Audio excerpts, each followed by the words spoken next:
말씀 잠언 16장 7절입니다. 잠언 16장 7절.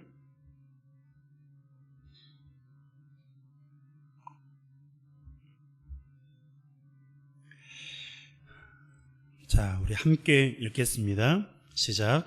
사람의 행위가 여호와를 기쁘시게 하면 그 사람의 원수라도 그와 더불어 화목하게 하시느니라. 아멘. 우리 다시 한번 읽을까요? 암송하신 분들은 저를 보시고 하셔도 됩니다. 시작. 사람의 행위가 여호와를 기쁘시게 하면 그 사람의 원수라도 그와 더불어 화목하게 하시느니라. 아멘. 하나님을 기쁘시게 하라는 제목으로 함께 말씀을 나누겠습니다. 말씀을 선포하기 전에 여러분에게 질문 하나 드리고 싶습니다. 오늘 본문을 보면 사람의 행위가 여호와를 기쁘시게 하면 이라고 되어 있는데요. 여러분이 생각하시기에 이 말씀은 사람의 행위가 여호와를 기쁘시게 할 수 있다는 말씀처럼 들리세요? 아니면 기쁘시게 할 수 없다는 말씀처럼 들리십니까? 전자이십니까? 후자예요? 네, 전자죠. 하나님을 기쁘시게 할 수 있어요. 하나님과 우리가 레벨이 다르지만 그분은 보이지 않고 온 우주에 충만하신 분임과 동시에 우리는 우주에서 보면 보이지 않을 정도로 그렇게 미약한 그런 존재이지만 하나님을 기쁘시게 할 수가 있습니다. 하나님을 기쁘시게 하는 것, 이것은 생각하는 것보다 그렇게 어려운 일은 아니에요. 이따 잠시 후에 말씀을 드리겠습니다. 얼마든지 마음만 먹으면 그리고 충분히 가능한 일입니다. 그리고 하나님을 기쁘시게 하는 일은 반드시 해야 되는 일이에요. 선택사항이 아니고요, 필수 과목입니다. 필수적으로 해야 되는 일이에요. 여러 가지 이유가 있는데 특히 오늘 본문에 기록된 말씀이 그 이유 중에 하나입니다. 자, 7절의 말씀을 다시 한번 읽겠습니다. 사람의 행위가 여호와를 기쁘시게 하면 그 사람의 원수라도 그와 더불어 화목하게 하시느니라. 아멘. 여러분, 이것은 누구의 약속입니까? 하나님의 약속이에요. 잠언은 솔로몬이 기록한 것이지만 하나님께서 솔로몬에게 성령으로 감동하셔서 이 말씀을 기록하게 하신 거예요. 그리고 솔로몬 하면 지혜죠. 그 지혜는 누가 주셨어요? 하나님이 주셨어요. 그러니까 솔로몬이 기록한 잠언이지만 이 말씀은 하나님께서 솔로몬을 통해 우리에게 하신 약속이라는 사실이에요. 자, 사람의 행위가 여호와를 기쁘시게 하면 이라고 되어 있는데요. 여호와를 기쁘시게 하면 어떤 일이 약속되어 있다고 말씀하고 있습니까? 그 사람의 원수라도 그와 더불어 따라 합시다. 화목하게 하시느니라. 그렇습니다. 하나님을 기쁘시게 하면 하나님께서 하나님을 기쁘시게 하는 사람의 그 원수와 하나님을 기쁘시게 하는 사람이 화목할 수 있도록 하신다는 거예요. 여러분, 원수와 화목하게 되는 것이 얼마나 힘든 일입니까? 어떤 분들은 이것을 가리켜서 죽기보다 더 힘들고 하기 싫은 일이다 라고 말하기도 해요. 그만큼 원수와 화목하는 거는요, 굉장히 어려운 일이에요.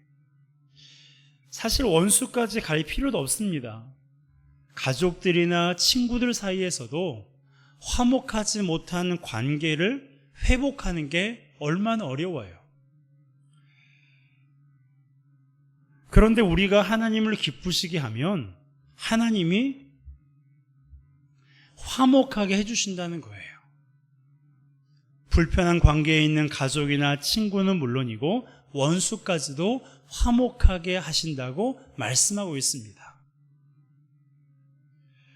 그러니까 해볼 만하지 않습니까?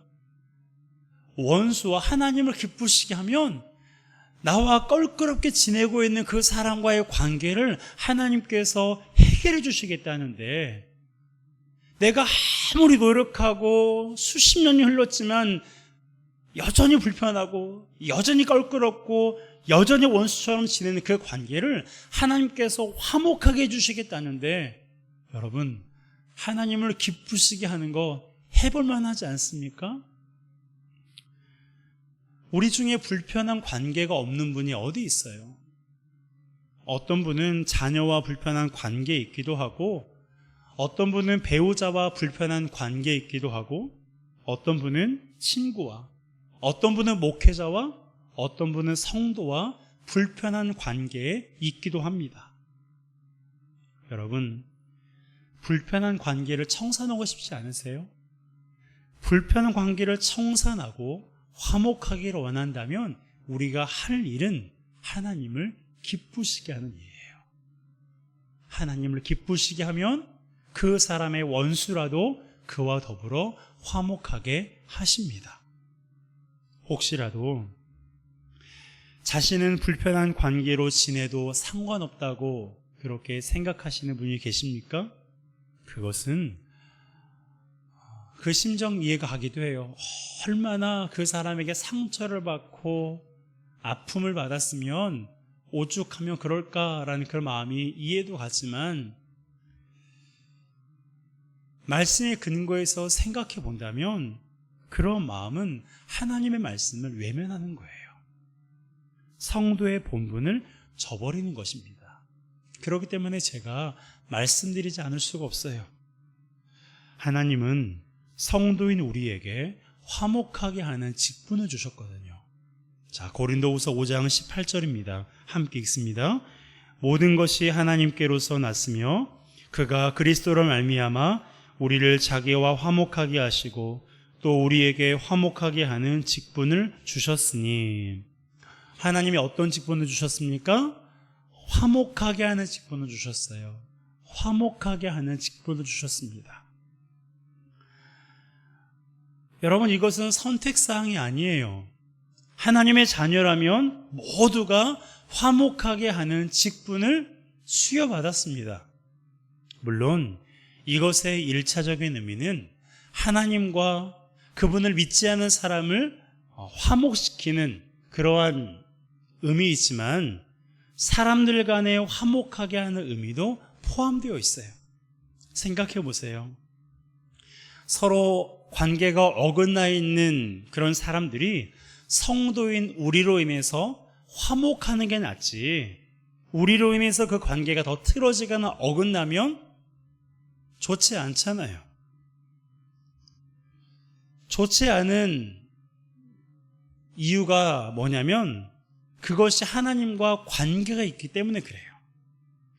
성도로 인해 좋은 일이 생기면 하나님이 영광 받으세요. 하지만 성도로 인해 좋은 일이 생기지 않으면 도리어 그 관계가 더 틀어지거나 어긋나게 되면 누가 욕을 먹을까요?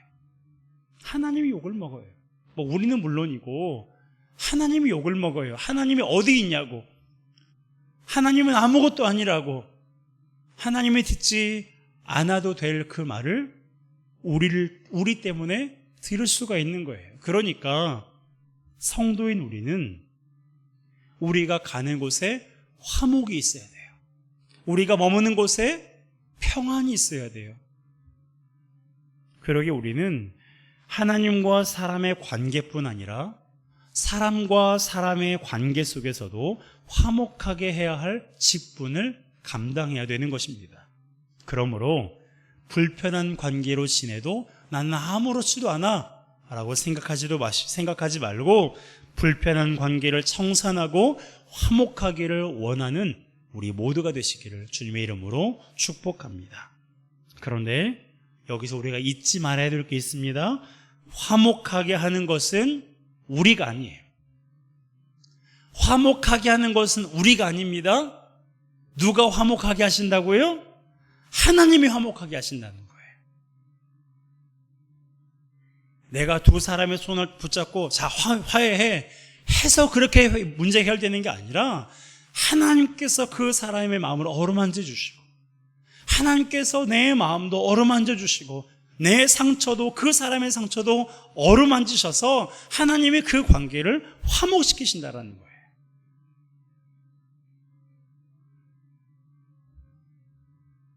그렇기 때문에 우리가 할 일은 하나님을 기쁘시게 하는 일이에요. 말씀하고 있잖아요.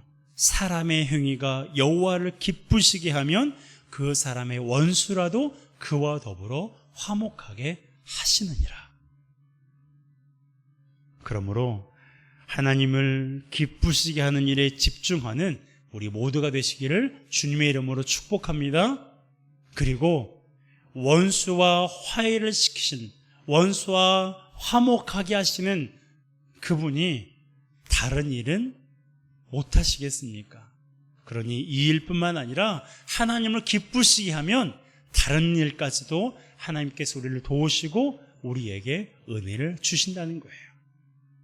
그렇다면 어떻게 하나님을 기쁘시게 할 수 있을까요?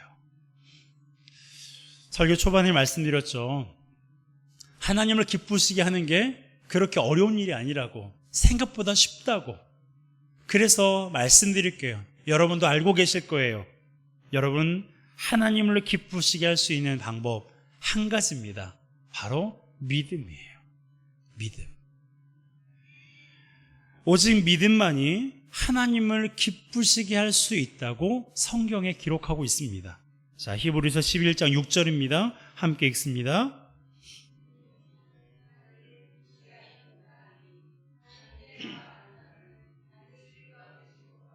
또한 그가 자기를 찾는 자들에게, 아멘. 그렇습니다. 성경은 우리에게 두 가지를 믿으라고 말씀하고 있습니다. 첫 번째는 뭐예요? 하나님이 계신 것을 믿으라는 거예요. 여러분, 하나님이 계신 것을 믿으십니까? 두 번째는 뭘 믿으라는 거예요? 하나님은 자기를 찾는 자들에게 상 주시는 분이라는 것을 믿으라는 거예요. 여러분은 하나님께서 자기를 찾는 사람, 하나님을 찾는 사람에게 상 주신다라는 것을 믿으십니까? 여러분, 이 두 가지를 믿으면 하나님을 기쁘시게 할 수 있다는 거예요. 어때요? 어렵습니까? 어렵지 않아요. 하나님이 계시는 것, 그리고 하나님을 찾으면 그분이 상을 주신다는 것, 이것만 믿으면 하나님을 기쁘시게 할 수 있대요. 이것을 좀 더 쉽게 말하면 하나님이 계신 것을 믿으라는 건 하나님은 지금도 살아 역사하시는 분이라는 것을 믿으라는 거예요. 과거에 이 성경 속에 갇혀 계신 그런 분이 아니라 지금도 살아 역사하시고 우리의 죄를 위해서 십자가에 죽으시고 부활하셔서 지금도 살아서 역사하시는 분이라는 것을 믿으라는 거예요. 그리고 하나님은 자기를 찾는 자들에게 상을 주시는 분이라는 것을 믿으라는 말은 기도하면 응답하신다는 것을 믿으라는 거예요. 이 두 가지를 믿으면 하나님을 기쁘시게 할 수 있어요. 공부를 잘해야 하나님을 기쁘시게 하는 게 아니에요. 돈을 많이 벌어야 하나님을 기쁘시게 하는 게 아니에요. 열심히 봉사해야 하나님을 기쁘시게 하는 게 아니에요. 하나님이 계신다는 것, 하나님께 기도하면 그분이 상을 주신다는 것, 그분이 나의 기도에 응답하신다는 것, 그것을 믿을 때 하나님을 기쁘시게 할 수 있는 거예요. 여러분, 얼마나 단순합니까? 어렵지 않잖아요. 물론 그분이 보이지 않는 분이기 때문에 그분의 존재를 믿는 것이 어려울 수도 있어요. 기도해서 응답받은 경험이 없으니까 하나님이 자기를 찾는 자들에게 상을 주신다는 이 말씀이 어려울 수도 있어요. 이것을 믿는 것이 어려울 수도 있습니다. 그래도 믿으세요. 믿어지지 않으면 믿어지게 해달라고 기도해서라도 믿으셔야 돼요. 믿기 위해서 여러 가지 방법이 있죠. 그것을 오늘은 다루지 않겠습니다. 우리가 가장 먼저 해야 될 것은 하나님, 목사님은 자꾸 하나님을 믿으라고 하고 하나님을 의지하라고 하고 하나님이 살아계시다고 하는데 하나님, 저는 도대체 믿겨지지가 않습니다. 하나님이 존재하신다는 것도, 자기를 찾는 자들에게 상을 주신다는 것도 저는 도대체 믿겨지지가 않습니다. 하나님, 제가 믿어지게 해주세요. 하나님, 제가 믿어지게 해주세요. 여러분, 계속해서 기도해 보세요. 그러면 기도하시고 또한 말씀을 통해서 하나님을 한번 찾아보세요. 그러면 하나님이 계시구나. 그리고 하나님께서 내 기도에 응답하신 것을 경험하면 하나님이 자기를 찾는 자들에게 상을 주시는구나 라는 것을 알게 될 거예요. 여러분, 지식적으로 말고 경험적으로 하나님을 알고 하나님을 믿기를 주님의 이름으로 축복합니다. 어제 저는요, 우리 딸들이랑 마라탕을 먹었습니다. 은우, 지우, 선우, 예은이 이 4명이랑 같이 먹었는데요. 여러분, 아이들과 밥을 먹고 싶으시면 반드시 마라탕을 드시기 바랍니다. 아이들이 마라탕을 좋아합니다. 최애 음식이에요. 그런데요, 저는 마라탕을 먹어보기 전까지는 마라탕을 먹을 생각조차 안 했어요. 마라탕에 대한 부정적인 기사를 몇 번 접했거든요. 하지만 마라탕에 대한 저의 인식보다 더 중요한 것은 우리 딸들이 좋아한다는 거였어요. 그래서 먹어봤는데 생각했던 것보다 맛있더라고요. 그때부터 아이들과 식사할 때마다, 밥을 먹을 때마다 마라탕을 먹습니다. 어제도 만나서 맛있게 마라탕을 먹었어요. 여러분, 이게 경험적으로 아는 거예요. 경험해보지 않으면 마라탕의 맛을 몰라요. 물론 개인마다 호불호가 있으니까 그렇지만 어쨌든 여러분, 하나님이 계신 것을 경험해봐야 하나님이 계시다는 것을 믿을 수 있어요. 기도 응답을 경험해봐야 하나님을 찾을 수 있는 거예요. 저는 하나님이 계신 것을 경험했어요. 하나님이 제 안에 있는 죽음에 대한 공포와 분노를 사라지게 해주셨거든요. 그리고 지금도 하나님이 계신 것을 경험하고 있어요. 언젠가 어떤 분이 저에게 물어보시더라고요. 목사님, 도대체 어떻게 지내세요? 왜 이렇게 물어봤는지 아시죠? 경제적으로 어려운데 어떻게 지내고 있냐는 거예요. 그래서 제가 뭐라고 대답했을까요? 은혜로 지냅니다. 은혜로 삽니다 라고 말했어요. 정말이에요. 저는 은혜로 살고 있습니다. 어떤 분은 제가 다른 일을 하는 것 아니냐, 다른 데서 수입이 있는 것 아니냐라고 궁금해하시는 분도 계시는데 전혀 없습니다. 다른 일을 하려고 시도해 보기도 했고, 어떤 분은 이것을 한번 해보라고 제안해 주시기도 했지만 마음이 안 가더라고요. 돈도 중요하지만 저는 목회를 하고 싶거든요. 제 마음을 다른 곳에 빼앗기지 않고 싶거든요. 저는 저와 저의 아내에게 이런 마음을 주신 분이 하나님이라고 믿어요. 그리고 그분이 어떻게 역사하실지 기대도 큽니다. 사람들이 말하는 큰 목회는 아니지만 하나님이 지금도 살아 역사하신다는 것을 또다시 경험해보고 싶어요. 지금까지도 많이 경험했는데 이번에는 좀 달라요. 지금까지는 저 혼자서 그리고 우리 가족끼리만 경험했는데 이제는 저뿐만 아니라 여러분 모두와 함께 하나님이 살아 지금도 살아 역사하고 계시다는 것을 경험하고 싶습니다. 그것이 저희 기도 제목이고 지금도 목회하고 있는 그러한 이유예요. 여러분, 지금도 내 안에서 살아 역사하신 하나님께서 지금도 우리 가정 가운데 역사하시고 지금도 우리 교회 가운데 역사하시고 지금도 이 나라와 열방 가운데 역사하신다는 것을 경험하시기를 주님의 이름으로 축복합니다. 하나님은 지금도 살아계세요. 하나님은 영원히 우리와 함께 하십니다. 그걸 경험하면 하나님의 존재에 대한 확신은 물론 삶의 모든 영역에서 살아 역사하신 하나님을 찾게 될 거예요. 다윗처럼 사망의 음침한 골짜기에서 하나님을 찾고 엘리야처럼 로뎀나무 아래에서 죽기를 소망하는 그런 절망적인 상황에서도 하나님을 찾으실 거예요.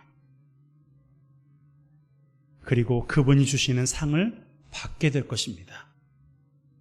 여러분, 하나님이 살아계시고 자기를 찾는 자들에게 상을 주신다는 것을 믿으시기 바랍니다. 이것을 꼭 믿으셔야 돼요. 믿어지지 않는 분은 믿어지게 해달라고 오늘부터 기도하세요. 믿어질 때까지. 여러분, 하나님은 살아계세요. 하나님 우리의 기도를 듣고 계세요. 그리고 응답하십니다. 경험하지 못하셨나요? 경험해 보세요. 제가 증인이에요. 그리고 그러한 증인들이 여러분 중에도 있습니다. 여러분, 이것을 믿을 때 하나님이 기뻐하세요. 그리고 하나님이 기뻐하시면 그 사람의 원수라도 화목하게 하십니다. 그것을 경험해 보고 싶지 않으세요? 한번 하나님을 시험해 보세요. 하나님을 기쁘시게 했더니 나의 원수와 정말로 화목하게 하시는지 한번 하나님의 말씀을 시험해 보세요. 그리고 여러분들이 한번 증명해 보세요. 이 말씀이 그저 문자적인 말씀이 아니라 실제로 실제하는 말씀이구나, 지금도 살아 역사하시는 하나님의 말씀이구나라는 것을 여러분들이 증명해 보세요. 그것을 증명할 때에 하나님의 존재가 내 안에 각인이 돼요. 하나님이 상 주신 분이라는 것을 어떤 상황 속에서도 부인하지 않습니다. 여러분, 그렇게 하시는 하나님을 경험하는 우리 모두가 되시기를 주님의 이름으로 축복합니다. 축복합니다. 하나님을 기쁘시게 하여 나의 원수와의 관계를 화목시키시고 내 삶에 할 수 없다고 여겨지는 것들을 하시는, 가능케 하시는 그 하나님을 경험하는 우리 모두가 되시기를 주님의 이름으로 축복합니다. 이 시간 우리가 함께